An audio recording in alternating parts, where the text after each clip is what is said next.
இந்த குரு பயிற்சிக்கான பரிகாரம், இதுக்கெல்லாம் பரிகாரம் கோயிலுக்கு போங்க.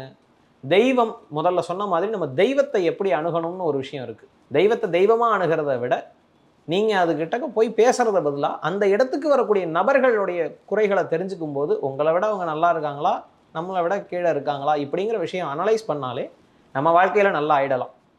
அவங்க சொல்ற நல்லது நமக்கு ஏற்படும், இல்ல நம்ம ஒருத்தருக்கு நல்லது சொல்ற மாதிரியான நிலைமைக்கு போவோம். அப்போ இந்த குரு பயிற்சி அப்படிங்கிறது தாயினுடைய விரயத்தை சொல்லக்கூடிய விதமாகவும் வரும். தாயினுடைய விரயம்னா என்ன? தாய் தன்னுடைய விரயம் தாய்க்காக செலவு செய்யணும். சுப விரயமா இருந்தா நல்லது. அதாவது அம்மாவுக்காக ஏதோ ஒரு விஷயம் ரொம்ப நாளா கேட்குறாங்க, வாங்கி கொடுக்க முடியல அப்படின்னா அதை வாங்கி கொடுக்கலாம். இல்லை அவங்களுக்காக ஆன்மீக ரீதியாக ஏதாவது அவங்களுக்கு ஆயுஷ்ய ஹோமம் பண்ணுறது, இல்லை அவங்களுக்காக சில விஷயங்கள் நம்ம வாங்கி கொடுக்கணும்னு நினைக்கிறது, ஒரு விக்கிரகமாக இருக்கலாம், ஆசைப்பட்ட பூஜை பொருள்களாக இருக்கலாம். இந்த மாதிரி விஷயங்களை வாங்கி கொடுக்கறதன் மூலமாக அவங்க பூஜை செய்கிறாங்க அப்படின்னா தாராளமாக சந்தோஷமாக இந்த மேஷராசிக்காரர்கள் அம்மாவுக்காக இந்த விஷயங்களுக்கு செலவு செய்யலாம். இல்லை அப்படின்னா அவங்களுக்கு மருத்துவ செலவுகள் சில நேரங்களில் செய்யும்படியாக வரலாம். ஏன் அப்படின்னா தன்னுடைய விரயத்துக்கு உரியவன் தன்னோட அம்மாவோட இடத்துல போய் உட்காரணும்.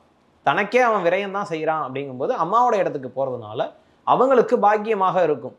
அந்த பாக்கியம் நல்ல விஷயமா இருந்ததுன்னா சுபபாக்கியமாக போகும். இல்லை அப்படின்னா தன்னுடைய மருத்துவ செலவு சார்ந்த விஷயங்களுக்காக செலவு செய்கிற மாதிரி இருக்கும். அதில் கொஞ்சம் கண்ணும் கருத்துமாக இருக்கிறது